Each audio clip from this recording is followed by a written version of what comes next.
Focus. Business Forum. We've all heard that if you could win the morning, you could win the day. One of the ways to doing that is to create regular rituals and routines so you don't have to think about what you need to do.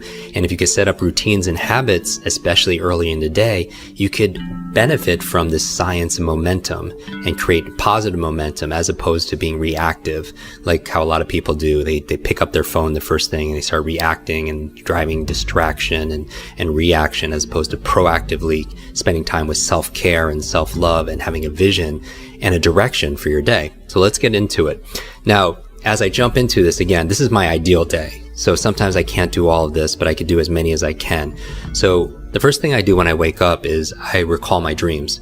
When you're dreaming is that you're actually processing and integrating and working on solutions, your subconscious mind, to the things that you're focusing on during the daytime. But most people forget their dreams. After that, I get out of bed and I make the bed. Okay. And now this is something that is obvious that most of you do, but if you don't do it, take 2 minutes and make your bed, because that's a success habit, right? If we're talking about positive momentum, the science of momentum, getting things done, checking things off, doing it with excellence, then make your bed. It's worth the 1 or 2 minutes, because again, how you do anything is how you do everything. And to have a good check mark on something like making your bed is very powerful, because it teaches you to be able to do something really well in excellence like they do in the military. And the other benefit is when you come back at the end of the day, you come back to success. You come back to your bed already made. After that, what I'll do is I'll go into the kitchen and I'll have a tall glass of water, because, we use a lot of water and most of us are very dehydrated at night.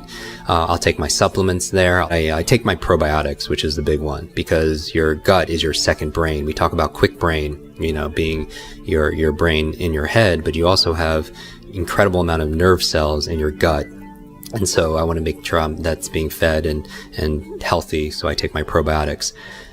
Then what I do is I do my breathing, right? I'm thinking about the things I'm focusing on here. I'm thinking about excellence. I'm thinking about hydration. I'm thinking about oxygen. Whatever your breathing technique is, I focus on breathing. So whether it's box breathing or alpha breathing, whether it's Wim Hof's method, I do a breathing technique because I want to fully oxygenate my body and, my brain, which is obviously part of my body also as well.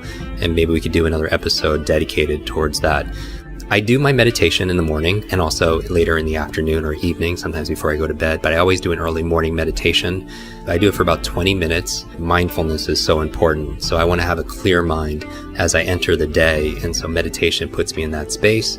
15, 20 minutes. Some of you use Headspace app. Some of you use the Muse device, use some kind of technology. I meditate then. From there, I do 1 or 2 minutes of just movement.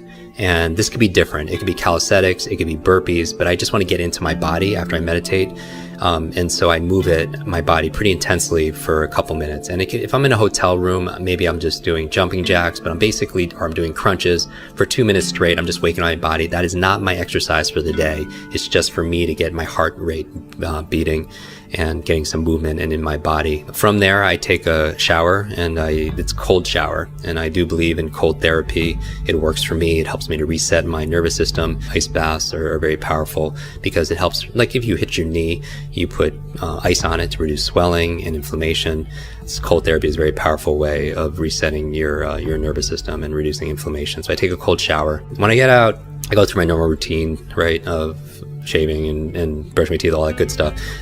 Then I make a tea, and my favorite tea is like a brain tea. It's a combination of gotu kola, ginkgo, lion's mane, some MCT oil, and some other gems. As I go through it, I sip my tea, and that's where I write my journal. And I'm a big believer in journaling. I've been doing it since I've been in college, and I feel like some of the most amazing thinkers of our time and in history, they journal and they keep diaries. I mean, you think about Edison, Einstein, Da Vinci. I mean, their journals are priceless, right?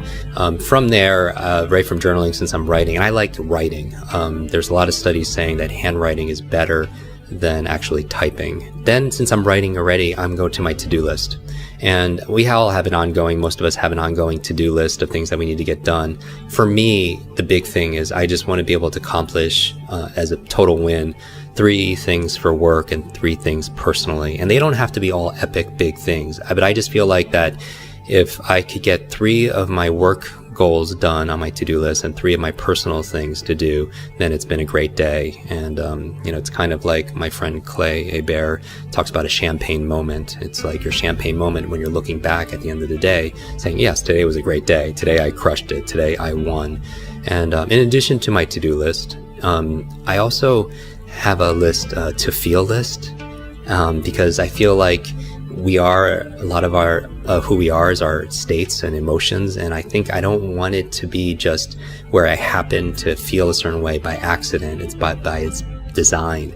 It's the metaphor I always talk about, the difference between a thermometer and a thermostat. A thermometer reacts to the environment, and I feel like sometimes if I act like a thermometer, I'm just going to react to everything that's going on in my world, and I just might have some good positive states, as opposed to being a thermostat where I set in advance a standard, a goal, for my to feel list, certain feelings I want to feel throughout the day, so I could design it that way.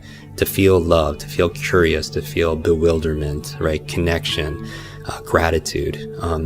I also have, besides a to-do list and a to-feel list, I also look at my to-be list. Like, who do I want to be today? And, do I want to be a good partner? Do I want to be a good friend and a good leader, a good teacher, a good coach? I feel into what I want to be that day. Because it's not just about, it's kind of cliche, but there's a truth to it. We're not human doings, right? We're human beings. So who do I want to be today? From there, if I have time, I'll make time for the things that are most important, is I read. I read for about 20, 30 minutes. So after I do my reading, then I go and I make my brain smoothie, brain berries, which are your blueberries and avocado and your leafy vegetables, and water and everything. And when I'm done with that smoothie, I go through my brain training in one of our quick learning online programs at quicklearning.com. We have an online speed reading course, online memory course, thinking course, academic success course. That's where I do my brain training. And I like to do it in the morning because I want to jumpstart my brain, my mind, if you will, and also my body. And that's the goal for me, in that focusing in the morning. So after I do certain brain trainings, which are all on our programs, then I really start my day.